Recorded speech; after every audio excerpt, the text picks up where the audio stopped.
subscribe. Stay here. Hello there guys, nongeye kubasuhuza mbo uyu munsi none tuje twihuta, ntabwo dushaka ko video biba ndende, tuje kureba kuri for free internet nk'ibisanzwe, ariko turibanda ku bantu mukoresha Mango 4G.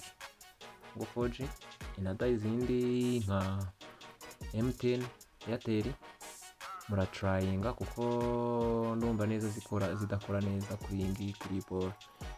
Tudatinze rero tuzajya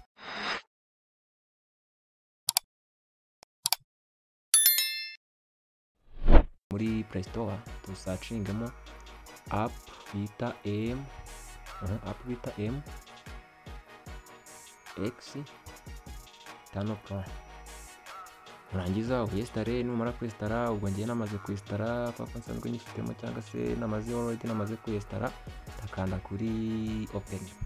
Numara kuyi openinga kizaba gikurikiyeho ni kuyifungura, icyo kizaba gisigaye bo ukigeramo notice cyangwa se twagiye ku matangazo ya ibi ibyo uzafungura usangemo mbere na mbere izi updating cyangwa se uyi updating.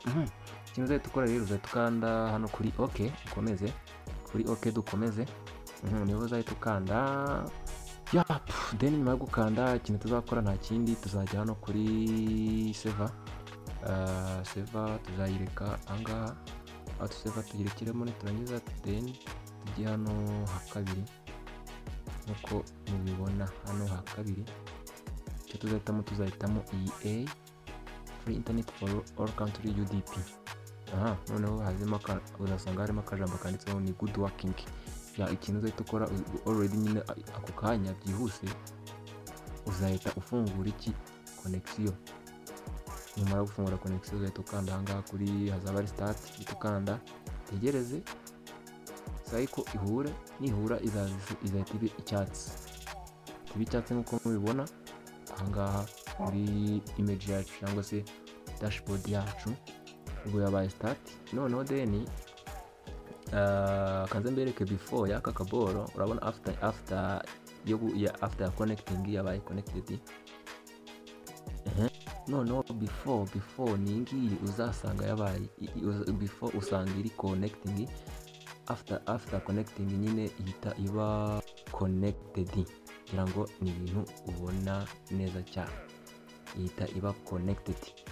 Twakomeje ubwo ikindi uzahita ukora ni ukujya kuri Google, WhatsApp, YouTube n'ahandi, ubundi ugakoresha interinete y'ubuntu. Aho mbibutse neza twarebaga kuri Mango 4G, naho Airtel cyangwa se MTN mwese mwajyamo ntacyo, mugakora search, mugasacinga ahangaha kuri UDP cyangwa se ahangaha kuri aka kaboro ka kabiri.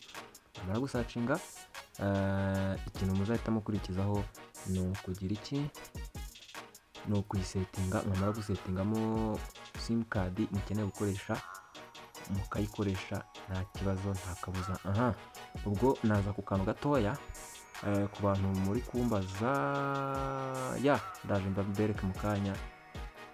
Turi kumwe n'indi video zacu nakagaruka, twagize ngo video itaza yihuta, gusa video muraza muyibona. Icyo nshatse kuvuga cyangwa se abambwiye abo bireba n'abo bitareba, turaza kubona muri video ikurikiye. Turi kumwe, ciao.